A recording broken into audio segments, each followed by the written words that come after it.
Assalamualaikum warahmatullahi wabarakatuh.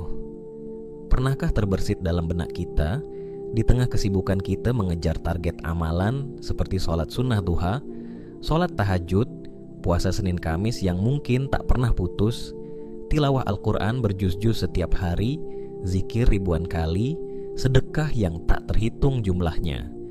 Semua itu adalah kebaikan yang luar biasa. Namun, pernahkah kita bertanya, adakah suatu amalan yang dari segi kuantitas lahiriahnya mungkin tampak sedikit, tapi mampu mengangkat derajat kita begitu tinggi di hadapan Sang Khalik? Sebuah rahasia yang seringkali luput dari perhatian kita, mungkin karena tenggelam dalam hiruk-pikuk perlombaan kuantitas. Kata sedikit di sini bukan berarti malas atau menyepelekan ajaran agama, tapi lebih ke tampilan luar yang sederhana, yang justru bisa mencerminkan kedalaman hati dan kekayaan batin yang luar biasa. Pada video kali ini, kita akan menyelami sebuah tema krusial yang insya Allah akan membuka cakrawala baru dalam pemahaman kita tentang ibadah, yaitu sebuah amalan yang derajatnya sangat tinggi di sisi Allah, meskipun secara lahiriah jumlahnya terlihat sedikit.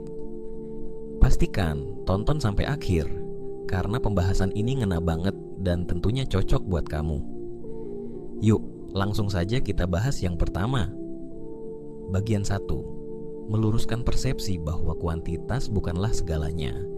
Seringkali kita sebagai manusia terjebak dalam perangkap angka dan hitungan. Berapa banyak rakaat sholat malam kita kerjakan? Berapa banyak puasa sunnah yang sudah dilakukan dalam sebulan? Berapa kali kita berhasil menghatamkan Al-Quran dalam sebulan? Berapa besar nominal infak yang kita keluarkan? Semua itu adalah usaha yang baik, dan semangat untuk memperbanyak amal sunnah adalah sesuatu yang terpuji dan dianjurkan. Namun, Islam sebagai agama yang sempurna datang dengan sebuah perspektif yang jauh lebih dalam dan fundamental. Kualitas seringkali, bahkan hampir selalu, mengungguli kuantitas. Allah Subhanahu wa Ta'ala tidak berfirman dalam Al-Quran, misalnya dalam surah Al-Mulk ayat 2, liyabluwakum ayyukum aktsaru amalan, artinya supaya Dia menguji kamu, siapa di antara kamu yang lebih banyak amalnya. Tetapi Allah berfirman, liyabluwakum ayyukum ahsanu amalan, artinya supaya Dia menguji kamu, siapa di antara kamu yang lebih baik amalnya. Penekanan pada ahsanu amala atau amal terbaik, bukan aktsaru amala atau amal terbanyak. Ini juga terdapat dalam surah Al-Kahfi ayat 7. Ini adalah sebuah isyarat agung bahwa fokus utama adalah pada kebaikan dan kesempurnaan amal, bukan semata-mata pada jumlahnya. Rasulullah, teladan kita yang mulia, bersabda dalam sebuah hadits yang diriwayatkan oleh Imam At-Tabrani dan Imam Al-Baihaqi. Artinya, sesungguhnya Allah mencintai seseorang yang apabila bekerja, mengerjakannya secara profesional atau itqan. Itqan di sini mencakup kesungguhan, ketelitian, kesempurnaan dalam batas kemampuan, dan tentu saja yang paling mendasar, keikhlasan. Profesionalisme spiritual ini mendorong seorang muslim untuk tidak hanya melakukan ibadah sebagai rutinitas, tetapi menghayati, merasakan, dan menyempurnakan ibadah tersebut sesuai dengan kemampuannya sebagai persembahan terbaik kepada Rabbul Alamin. Bayangkan 2 rakaat salat sunnah yang dikerjakan dengan hati yang sepenuhnya hadir, khusyuk meresapi setiap gerakan dan tartil bacaan, memahami makna yang terkandung di dalamnya, dan dilandasi niat yang murni sebening kristal hanya karena Allah. Bandingkan dengan 20 rakaat atau bahkan 100 rakaat yang dikerjakan dengan tergesa-gesa, pikiran melayang entah kemana, sekadar untuk menggugurkan target harian atau mingguan tanpa ada ruh dan kekhusyukan di dalamnya. Mana yang lebih berharga di sisi Allah? Jawabannya, insya Allah sudah sangat jelas bagi kita semua. Lalu, apa sesungguhnya yang akan memberatkan timbangan amal kita di Yaumul Mizan kelak? Salah satu jawaban yang paling menakjubkan datang langsung dari Rasulullah. Beliau bersabda, artinya, Tidak ada sesuatu apapun yang paling berat di dalam timbangan seorang mukmin pada hari kiamat nanti daripada akhlak yang mulia. Hadrat Tirmidzi dan Imam Ahmad. Akhlak mulia, saudaraku, adalah manifestasi dari kualitas batin yang terasah, cerminan dari hati yang bersih dan luhur, bukan sekadar ritual lahiriah yang mungkin bisa dipamerkan. Bagian 2. Inti segala amal adalah dahsyatnya niat dan keikhlasan.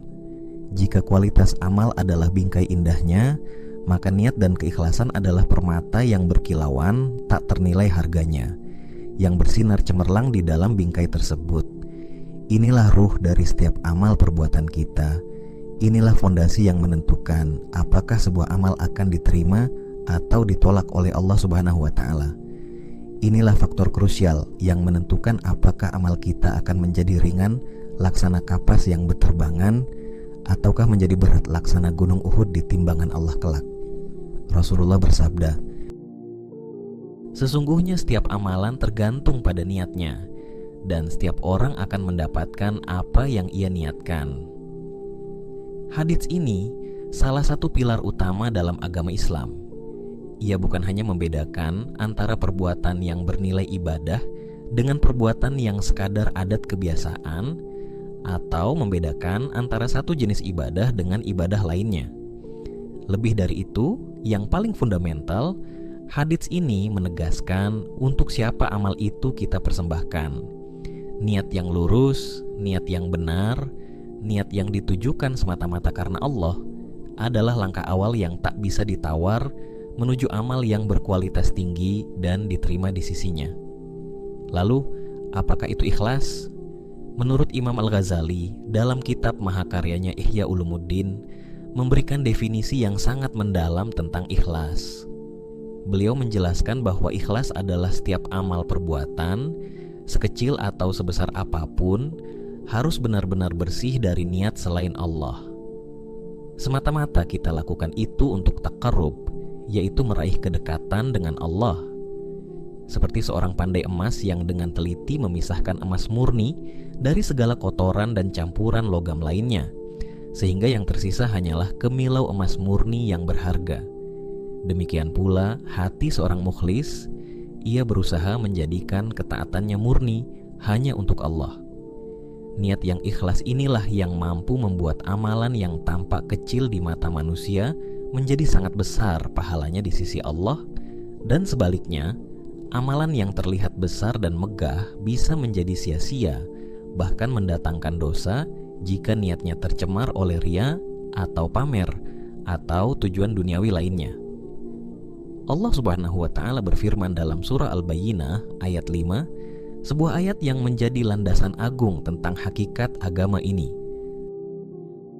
Padahal mereka tidak disuruh kecuali supaya menyembah Allah dengan mengikhlaskan ketaatan kepadanya dalam menjalankan agama yang lurus atau hunafa, dan supaya mereka mendirikan sholat dan menunaikan zakat, dan yang demikian itulah agama yang lurus, dinul qayyimah.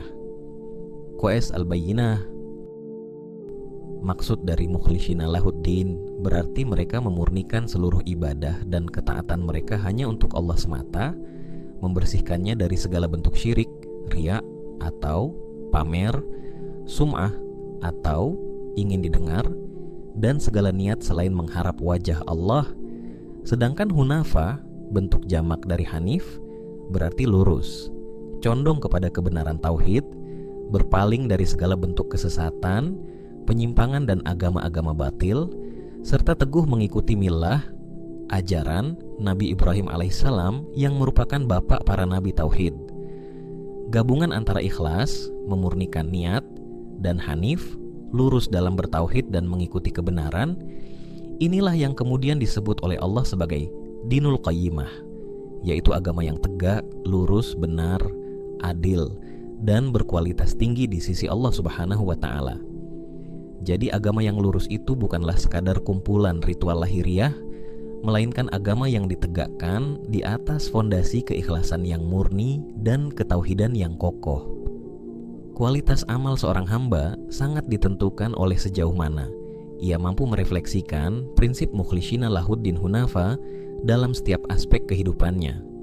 Al-Quran Al-Karim dengan bahasa yang luar biasa indahnya memberikan perbandingan yang sangat jelas dan mendalam tentang bedanya amalan yang karena riya, ingin dipuji, dengan amalan yang ikhlas karena Allah.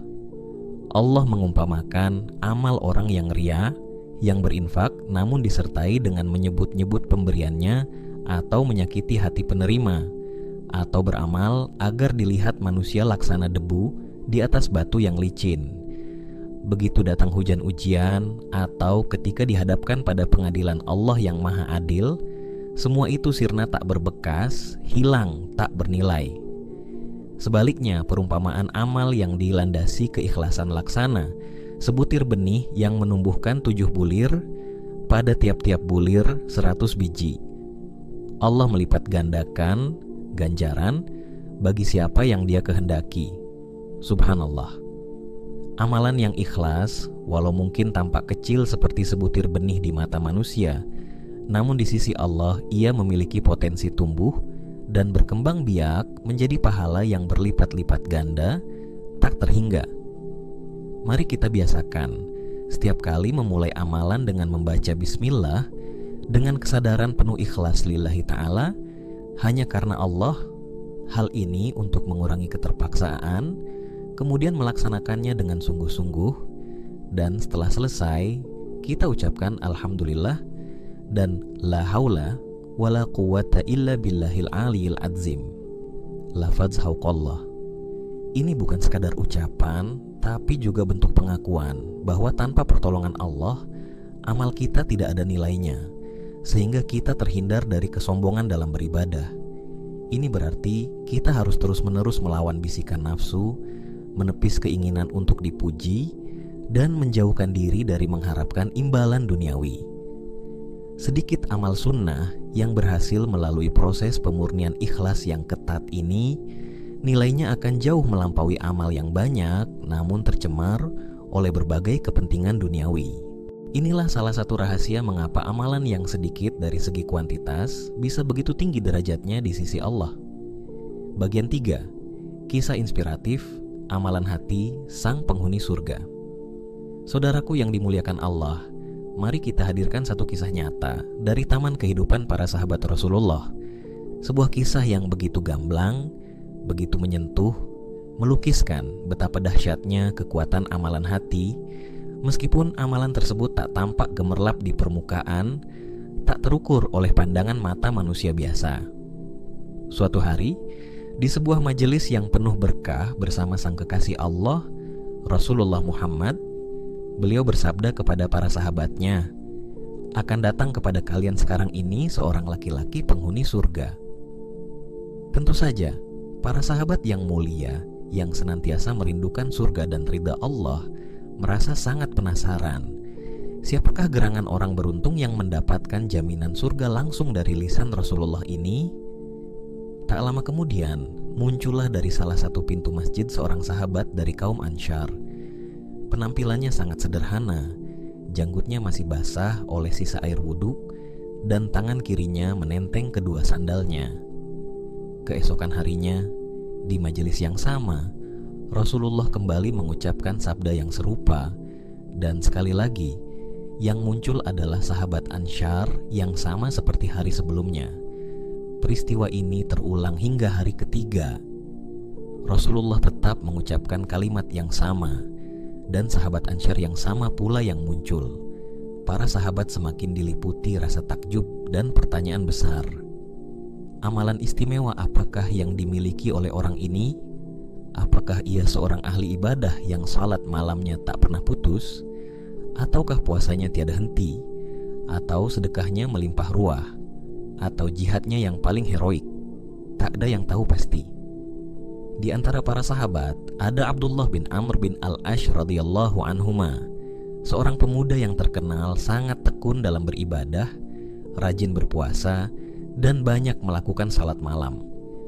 Beliau merasa sangat penasaran dan bertekad untuk mengetahui rahasia di balik jaminan surga bagi sahabat Ansyar tersebut. Maka beliau pun mencari cara agar bisa mengamati amalan sahabat Ansyar itu dari dekat. Beliau mendatangi rumah sahabat Ansyar tersebut, lalu berkata, "Wahai saudaraku, aku sedang ada sedikit masalah dengan ayahku, dan aku bersumpah untuk tidak pulang ke rumah selama 3 hari. Bolehkah aku menginap di rumahmu selama 3 malam ini?" Sahabat Ansyar itu dengan keramahan khas penduduk Madinah menyambutnya dengan tangan terbuka, "Tentu, silakan." Maka tinggallah Abdullah bin Amr di rumah calon penghuni surga itu selama 3 hari 3 malam. Beliau memperhatikan dengan saksama setiap gerak-gerik dan amalan sang tuan rumah. Apa yang beliau saksikan? Ternyata sahabat Ansyar itu tidak melakukan sholat malam yang panjang berrakaat-rakaat seperti yang mungkin dibayangkan oleh Abdullah bin Amr.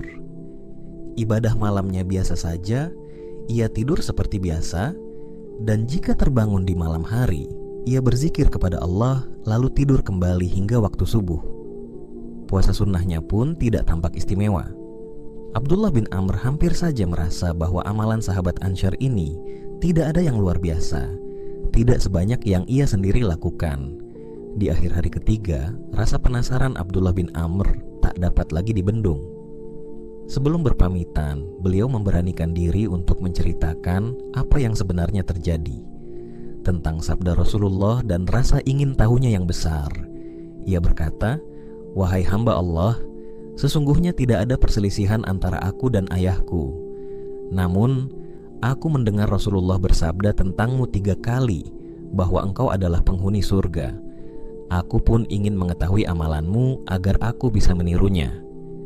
Selama 3 malam ini, aku tidak melihatmu mengerjakan amalan sunnah yang banyak. Lalu, amalan apakah yang telah membuatmu mencapai kedudukan setinggi itu?" Sahabat Ansyar itu menjawab dengan tenang, "Amalanku hanyalah seperti yang engkau lihat." Jawaban ini tentu membuat Abdullah bin Amr semakin bingung. Namun, ketika Abdullah bin Amr hendak beranjak pergi, merasa sedikit kecewa karena belum menemukan jawaban yang memuaskan, sahabat Ansyar itu memanggilnya kembali dan berkata, "Amalanku memang seperti yang engkau lihat. Hanya saja, aku tidak pernah tidur malam dengan menyimpan rasa iri, dengki, dan tipu daya, atau kebencian dalam hatiku terhadap seorang muslim pun atas kebaikan, nikmat yang Allah berikan kepadanya." Mendengar pengakuan yang tulus itu, Abdullah bin Amr bin Al-Ash tertegun. Wajahnya menunjukkan kekaguman yang luar biasa. Beliau kemudian berkata, "Inilah amalan yang telah mengantarkanmu ke derajat setinggi itu, dan inilah amalan yang kami seringkali tidak mampu melakukannya." Hadrat Ahmad dan An-Nasai. Subhanallah. Perhatikanlah baik-baik saudaraku. Bukan banyaknya salat tahajud yang disorot, bukan bertumpuk-tumpuknya hari puasa sunnah, bukan pula infak yang melimpah ruah yang secara spesifik disebut sebagai kunci jaminan surga bagi sahabat Ansyar ini, tetapi sebuah amalan hati yang luar biasa, membersihkan jiwa dari penyakit-penyakit batin yang merusak seperti iri, dengki, dan kebencian sebelum memejamkan mata setiap malam. Sebuah amalan yang mungkin tampak sedikit atau bahkan tidak terlihat secara ritual lahiriah, namun maha berat timbangannya di sisi Allah karena ia menyangkut kesucian dan kelapangan hati, sebuah kualitas yang sangat dicintai Allah. Amalan sahabat Ansyar ini bersifat preventif, mencegah penyakit hati mengakar, dan juga restoratif, memulihkan kebersihan hati secara berkala setiap malam. Ini menunjukkan bahwa derajat tinggi di sisi Allah tidak hanya diraih dengan menambah kuantitas amal baik, tetapi juga, dan ini sangat penting, dengan mengurangi atau menghilangkan keburukan dari dalam hati. Konsistensi dalam menjaga kebersihan hati ini, meskipun tidak teramati oleh manusia, memiliki dampak spiritual yang luar biasa. Seseorang yang hatinya bersih akan lebih mudah merasakan manisnya iman, lebih khusyuk dalam ibadah wajibnya. Amal sunnahnya mungkin tidak sebanyak orang lain, tetapi kualitas ibadah wajibnya bisa jadi sangat tinggi karena hatinya tidak terbebani oleh karat-karat penyakit batin. Bagian 4. Menggali kekuatan amalan batin. Kisah sahabat Ansyar tadi adalah satu dari sekian banyak contoh nyata yang menunjukkan betapa sentralnya peran hati dalam Islam. Imam Al-Ghazali, sang Hujatul Islam, dalam kitabnya yang agung, Ihya Ulumuddin, mengupas tentang urgensi dan kedahsyatan amalan hati. Beliau, rahimahullah, mengajarkan sebuah prinsip fundamental bahwa hati adalah raja dalam diri manusia dan anggota badan lainnya adalah laksana prajuritnya. Jika sang raja baik, maka baiklah seluruh prajuritnya. Sebaliknya, jika sang raja rusak, maka rusaklah seluruh bala tentaranya.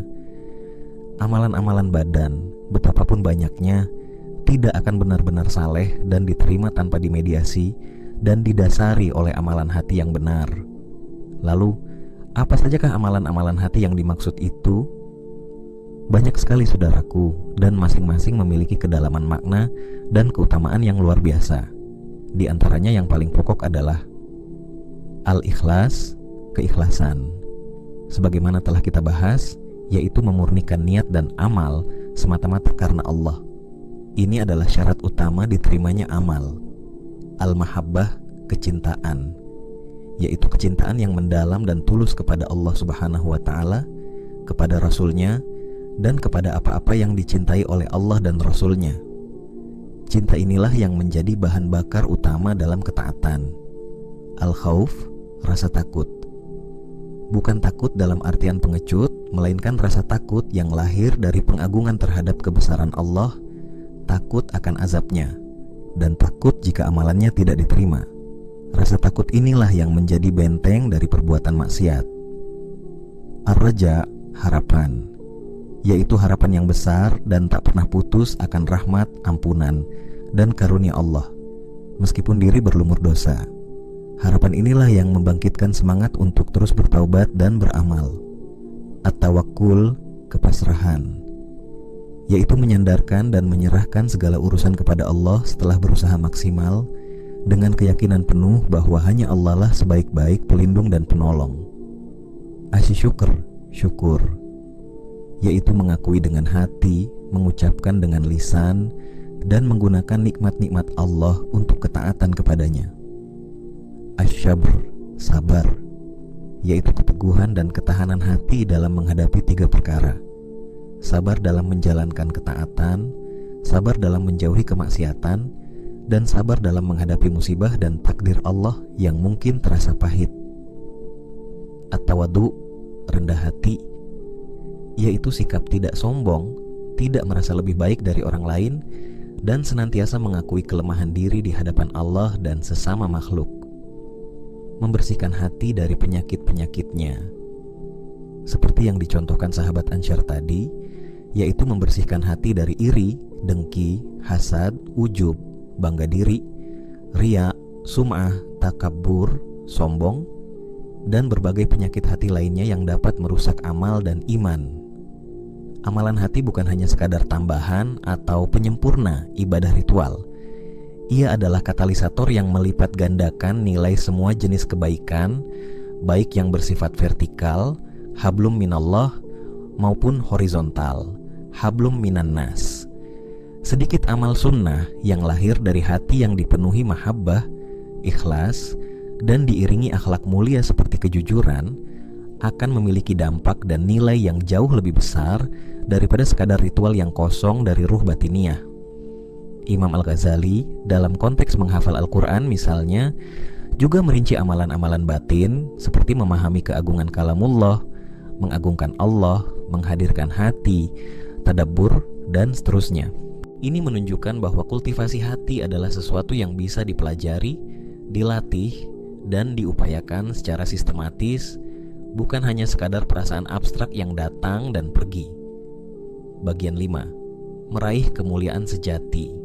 Saudaraku yang dirahmati Allah, dari perjalanan kita menyelami tema yang agung ini, semoga semakin terpatri dalam hati dan pikiran kita bahwa kemuliaan sejati di sisi Allah Subhanahu wa Ta'ala, derajat yang tinggi di haribaannya, tidaklah melulu diukur dari seberapa banyak dan seberapa sering ritual-ritual sunnah yang kita kerjakan secara lahiriah. Sungguh, Allah Maha mengetahui apa yang tampak dan apa yang tersembunyi di dalam setiap dada. Derajat yang tinggi, kemuliaan yang hakiki itu diraih melalui kualitas batin yang prima, niat yang teramat sangat ikhlas, dan hati yang senantiasa dibersihkan, dijaga, serta dihiasi dengan amalan-amalan mahmudah atau terpuji. Inilah investasi jangka panjang yang sesungguhnya, yang hasilnya akan kita petik bukan hanya ketenangan di dunia, tetapi yang lebih utama, kebahagiaan abadi di akhirat kelak. Allah Subhanahu wa Ta'ala dengan keadilannya yang sempurna menegaskan dalam surah Az-Zalzalah ayat 7 hingga 8. Artinya, maka barang siapa mengerjakan kebaikan seberat zarah, atom atau partikel terkecil, sekalipun niscaya dia akan melihat balasannya. Dan barang siapa mengerjakan kejahatan seberat zarah sekalipun, niscaya dia akan melihat balasannya pula. Perhatikanlah kata zarah, partikel terkecil yang mungkin tak kasat mata. Ini mencakup setiap lintasan niat baik yang terbersit di hati kita, setiap upaya tulus untuk membersihkan jiwa dari noda, setiap keikhlasan yang tersembunyi dari pandangan manusia, namun disaksikan oleh Allah yang Maha Melihat. Tidak ada yang sia-sia. Sekecil apapun kebaikan yang berlandaskan kualitas hati, ia akan memiliki bobot di sisi Allah. Ini menguatkan argumen bahwa amalan hati yang mungkin tampak sedikit namun berkualitas sangatlah diperhitungkan. Dan jangan pernah kita lupakan sabda Rasulullah yang telah kita sebutkan, bahwa tidak ada sesuatu apapun yang paling berat di dalam timbangan seorang mukmin pada hari kiamat nanti daripada akhlak yang mulia. Dari manakah datangnya akhlak mulia itu? Ia adalah buah matang dari hati yang terdidik, hati yang bersih dari penyakit, hati yang dipenuhi dengan amalan-amalan batin seperti kasih sayang, kejujuran, kesabaran, dan keikhlasan. Maka, jadikanlah hati kita, saudaraku, laksana sebuah taman yang subur dan terawat. Di taman itulah kita menanam benih-benih keikhlasan, kecintaan kepada Allah, rasa takut yang proporsional, harapan yang tak kunjung padam, dan ketakwaan yang mengakar kuat. Sirami ia setiap hari dengan air zikir dan tafakur, pupuk ia dengan ilmu yang bermanfaat, dan pagari ia dengan kokoh dari serangan hama penyakit hati seperti iri, dengki, sombong, dan riya. Atau pandanglah amalan hati itu sebagai sebuah permata yang teramat langka dan tersembunyi. Ia mungkin tidak selalu berkilau di etalase kehidupan dunia yang fana ini, tidak selalu mendapatkan apresiasi dari manusia. Namun nilainya sungguh tak terhingga di pasar akhirat yang abadi. Amalan-amalan lahiriah kita adalah wadah atau bingkainya. Namun hati yang bersih, hati yang ikhlas, hati yang dipenuhi dengan amalan-amalan batin, itulah yang menjadi isi, ruh, dan cahaya yang memancar darinya. Kemuliaan sejati bukanlah pilihan antara amal lahir atau amal batin, melainkan integrasi holistik antara keduanya dengan amal batin sebagai fondasi utama yang menentukan kualitas dan nilai amal lahir. Sedikit amal sunnah yang berkualitas tinggi karena didasari hati yang bersih dan ikhlas akan jauh lebih mengangkat derajat seorang hamba daripada bertumpuk-tumpuk amal sunnah yang kosong dari ruh batiniah. Marilah kita mulai detik ini juga, tidak hanya berlomba-lomba dalam memperbanyak kuantitas amal sunnah, yang itu tetap baik dan dianjurkan, tetapi yang lebih utama lagi, mari kita berlomba-lomba dalam meningkatkan kualitas hati kita. Luangkan waktu setiap malam untuk bermuhasabah, mengintrospeksi diri. Bersihkan hati kita dari segala noda dan penyakit yang mungkin hinggap tanpa kita sadari. Perkuat dan perbaharui niat ikhlas kita dalam setiap gerak langkah dan diam kita.